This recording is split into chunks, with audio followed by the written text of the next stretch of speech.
这个灯的开关打开以后，你看都带电。用电笔测，蓝线、绿线都带电。客户本来自己想换一个开关，结果打开以后不敢装了，不知道哪根是零线，哪根是火线，看我能不能给他搞定。那好吧，我来看一下，看能不能给他找到。客户说原来那个开关和这个开关不一样，所以说打开以后就不会接了。有蓝线，有绿线，还有黄绿双色线。用电笔一测还都带电，搞不懂。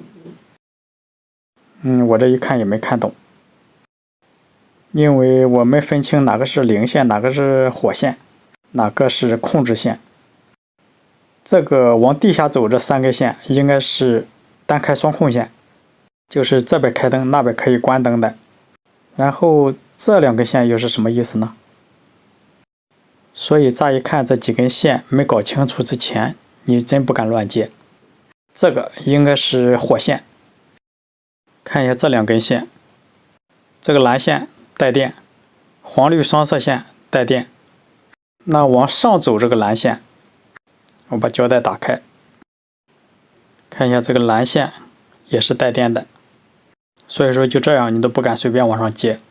测的这2根线不带电。现在重要的是要搞清楚每根线是干什么的。可以大胆的预测一下，红管往上走的是101火，这2根线往上走接的是上面的灯，小筒灯。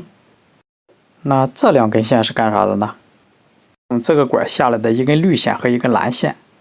如果这个蓝线是零线，那么这个绿线，那就是灯的控制线。现在这上面是没有电的，用这个电笔一测，就是微微亮。去看一下另外一头的开关，那就打开这个开关看一下。果不其然，有3根线是从先头那个开关引过来的，还有1根线是往上走的。这个是单开双控，红线过来的是火线，这是带电的。这个红线打开这个开关，这个线是往上走的，控制的灯带的控制线。这个我看明白了，它这边接的都对，这个先不用管。也就是说门口这个开关现在搞不懂，这2根线你看还都带电，那带电是啥意思呢？那我把开关这一头的这个蓝线和黄绿双色线给拆掉，这线2头都拆掉了再测，还是带电的。那这个电是3根线破皮短接了，还是感应电呢？这是因为这个管里穿了根火线，所以说它2个都带电，这是个感应电。测一下这个感应电多少伏。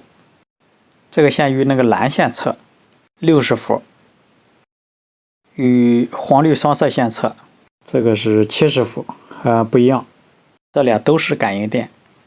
与那个绿线测之间也是60伏，测这个黄绿双色线70伏。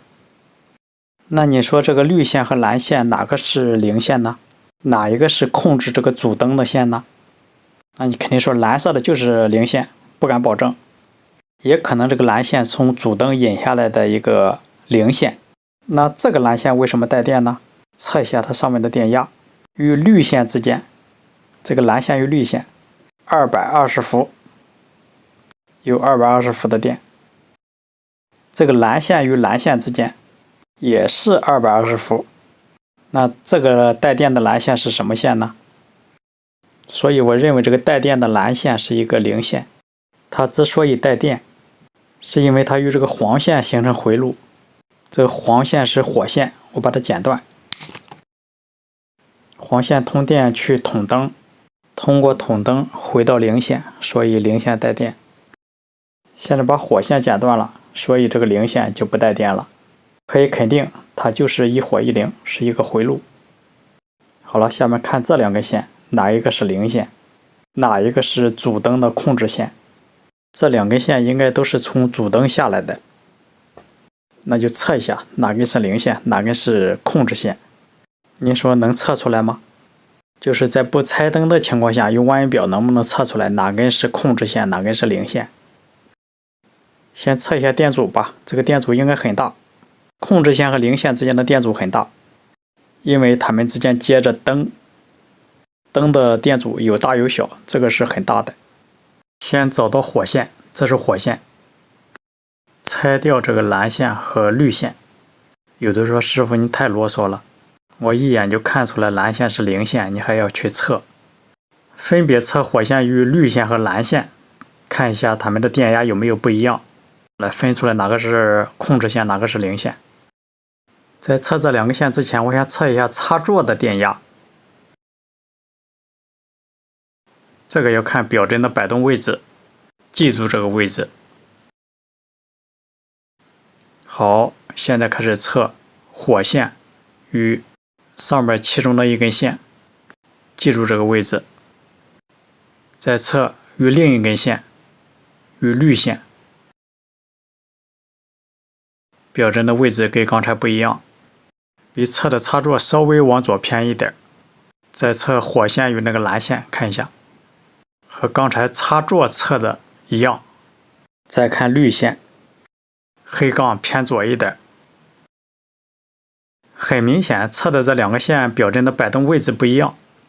与测插座摆动的那个位置一样的那个线就是零线，偏小的那个是控制线，它相差很小，差不多就是1伏，不仔细看看不出来。有很多师傅说开关里边有零线有控制线，不知道哪根是哪根，怎么去测？这也算是一种小方法。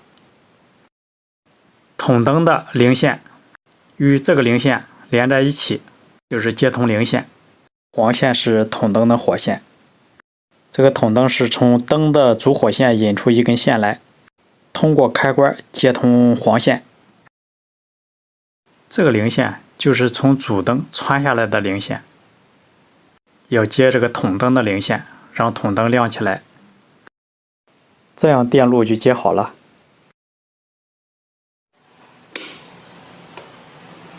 好了，这样就能实现在门口开，在那头关，两头都能开，都能关。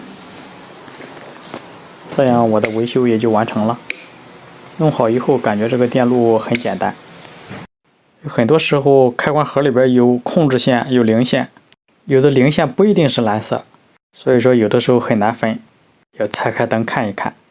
我是测量火线与控制线之间的电压。因为控制线和零线之间有一个回路，就是中间接了一个灯，所以这个控制线和火线之间就是220伏。火线与零线也是220，所以测的它与火线之间的电压做对比，看那个表针的摆动位置，火与零线摆到225，火线与控制线摆的稍微小一点，这个电压大概就是1伏左右，也就是224，也就是说灯前和灯后有一个1伏的压降，相差很小。我一般都是这么测量。好了，希望能帮到有这种困扰的师傅，感谢您的观看，请多指点。